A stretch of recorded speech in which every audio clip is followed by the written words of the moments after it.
Bonjour à tous. En ce dimanche des Rameaux, Jésus avance humblement vers Jérusalem, sur un âne. Il n'est pas seul, beaucoup l'encouragent et le louent. Hosanna, béni soit celui qui vient au nom du Seigneur. Tous disent combien Jésus est important pour eux. Ils se sentent compris et aimés de lui. Son message d'amour et d'accueil des plus fragiles, des plus petits, les touche profondément. Mais si Jésus est admiré par beaucoup, il en gêne aussi beaucoup d'autres. Par exemple, lorsqu'il fait passer l'homme avant le sabbat, l'amour avant la loi, et la prière avant le respect des rites et des sacrifices. Oui, il dérange, il scandalise même. Certains vont donc chercher à le faire taire. Pour cette méditation, nous passerons par la joie d'accueillir Jésus comme un roi et de louer ses bienfaits avant d'entrer avec lui dans sa passion.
Évangile de Jésus-Christ selon saint Marc.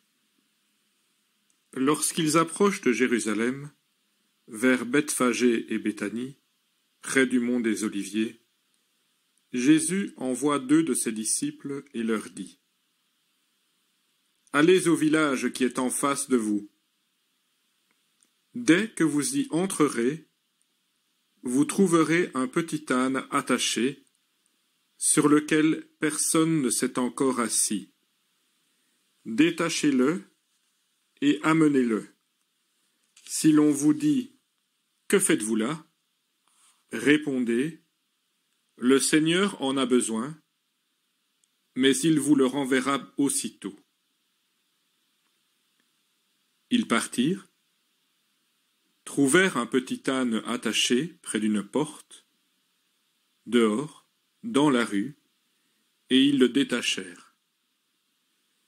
Des gens qui se trouvaient là leur demandaient : « Qu'avez-vous à détacher cet âne ?»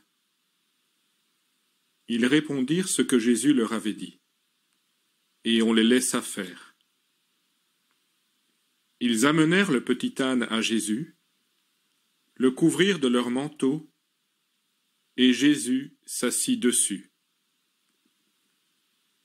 Alors, beaucoup de gens étendirent leurs manteaux sur leur chemin, d'autres, des feuillages coupés dans les champs. Ceux qui marchaient devant et ceux qui suivaient criaient : « Hosanna, béni soit celui qui vient au nom du Seigneur. Béni soit le règne qui vient, celui de David notre Père. Hosanna au plus haut des cieux. »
Aujourd'hui, Jésus, je viens vers toi, un rameau à la main. Car je veux te louer, je veux te chanter, je veux te remercier pour tout le beau que tu me donnes. En levant ce rameau vers toi, je te bénis, Jésus. Je suis faible et petit, et je te remercie de m'appeler tout de même. Je manque de foi, et je te remercie de regarder vers moi avec confiance. Je suis pécheur, et je te remercie de ne pas te détourner de ma vie. Je ne sais pas pardonner, et je te remercie de me guider sur le chemin de la réconciliation. Je tombe et je tombe encore, et je te remercie de toujours venir me relever. Aujourd'hui, Jésus, je viens vers toi, un rameau à la main, car je veux te louer, je veux te chanter, je veux te remercier, et je veux t'accueillir en moi.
Entrons maintenant dans cette semaine sainte. Nous allons accompagner Jésus pas à pas dans les dernières étapes du don total de sa vie. Jeudi saint. Jésus s'apprête à prendre un dernier repas avec ses apôtres. Mais il commence par se mettre à genoux devant eux pour leur laver les pieds. Par ce geste, il leur signifie qu'ils sont tous importants, précieux et uniques aux yeux de Dieu. Par ce geste aussi, il nous dit que aimer, c'est accepter de se mettre au niveau des plus pauvres, des plus humbles, des plus petits. Il s'agit d'apprendre à marcher au rythme du plus fragile, du plus simple, de celui qui est en difficulté. Apprenons à être avec lui, et non pas au-dessus de lui ou devant lui. Par ce geste du lavement des pieds, il nous dit encore que aimer, c'est accepter de servir sans rien attendre en retour. Accepter de devenir don de soi, générosité gratuite. Que celui qui commande soit comme celui qui sert.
Après le repas, la dernière scène, Jésus s'en va prier au jardin des Oliviers, accompagné de ses amis. Il sent la souffrance qui approche.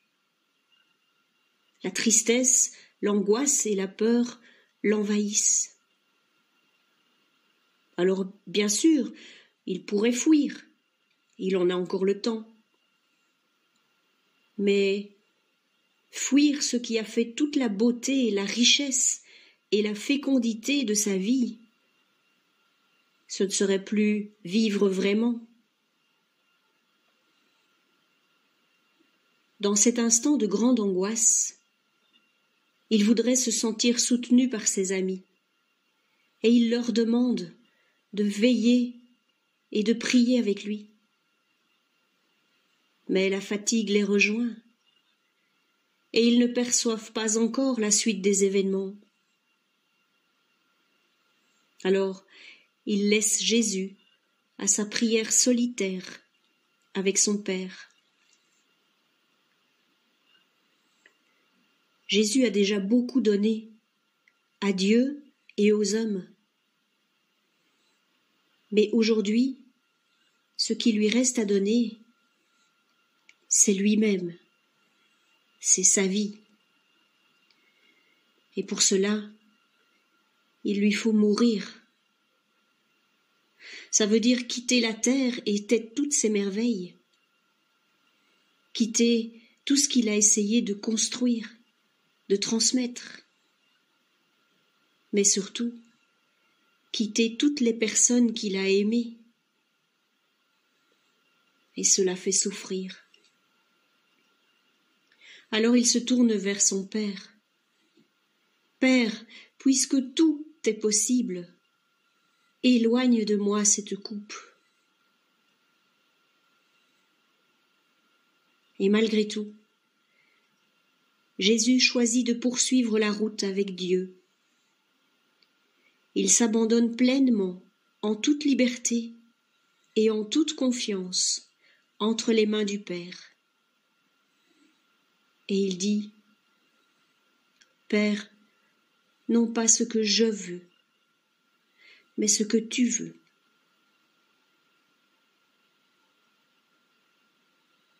Alors Jésus se fait arrêter au jardin des Oliviers.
Le vendredi, Jésus est conduit devant Pilate. Il est interrogé, puis flagellé, humilié, et ensuite condamné à mourir crucifié. Un passant, Simon de Cyrène, va l'aider à porter sa croix jusqu'au Golgotha.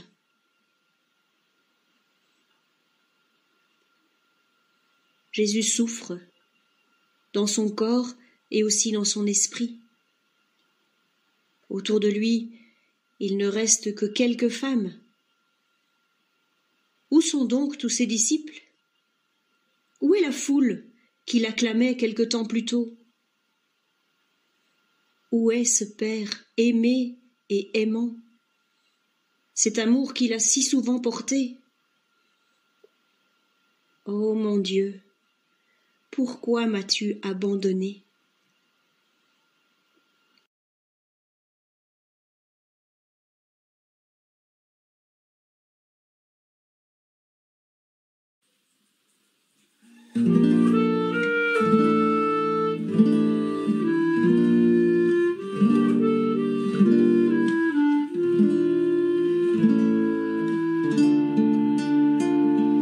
Mais où es-tu, toi, mon Dieu?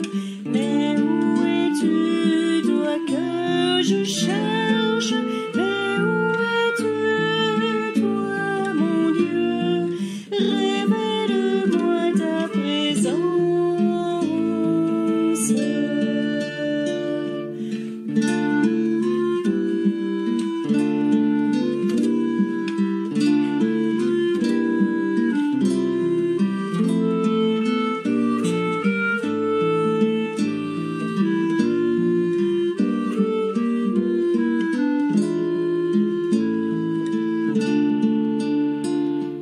Mais où es-tu, toi, mon Dieu? Mais où es-tu, toi que je cherche? Mais où es-tu, toi, mon Dieu? Révèle-moi ta présence.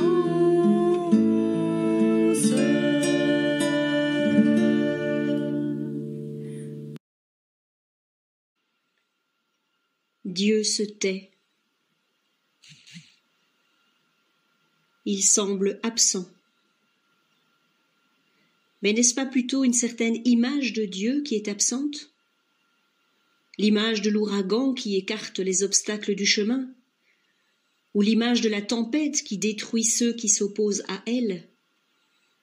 L'image de la puissance qui force le cœur des hommes pour les obliger à changer, à se lever? Aujourd'hui, Dieu se révèle discret. Il est humble présence qui accompagne, qui porte, qui aide à aller jusqu'au bout du chemin,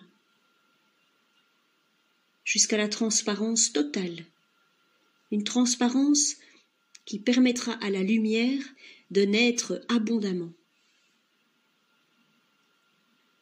L'amour se fait silencieux, tout comme le premier souffle qui annonce le printemps.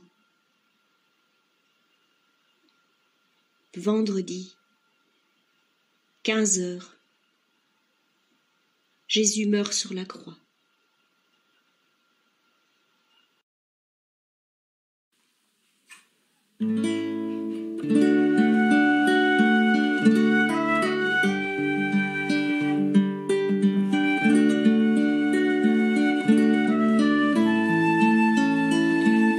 O Christe, Domine Iesu. O Christe, Domine Iesu. O Christe, Domine Iesu.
Tu es allé, Jésus, jusqu'au bout de ta passion pour les hommes, jusqu'au bout de ta passion pour la vie, jusqu'au bout de ta passion pour les tiens, ceux que le Père t'a donnés. Au pied de la croix, c'est ma vie que tu m'appelles à regarder. C'est ma vie que tu m'appelles à donner. Moment de vérité, où tu m'appelles à l'espérance. Moment de vérité, où tu me provoques à risquer mon pas dans tes pas. Moment de vérité, où tu m'appelles à redire avec toi, non plus ma volonté, Père, mais la tienne, que ta volonté soit faite. Puissions-nous dès aujourd'hui attendre dans la confiance et l'espérance la grande joie que nous promet le Christ par sa résurrection. À travers sa mort et sa vie nouvelle, éternelle, il vient nous rejoindre, et cela jour après jour, jusqu'à la fin des temps.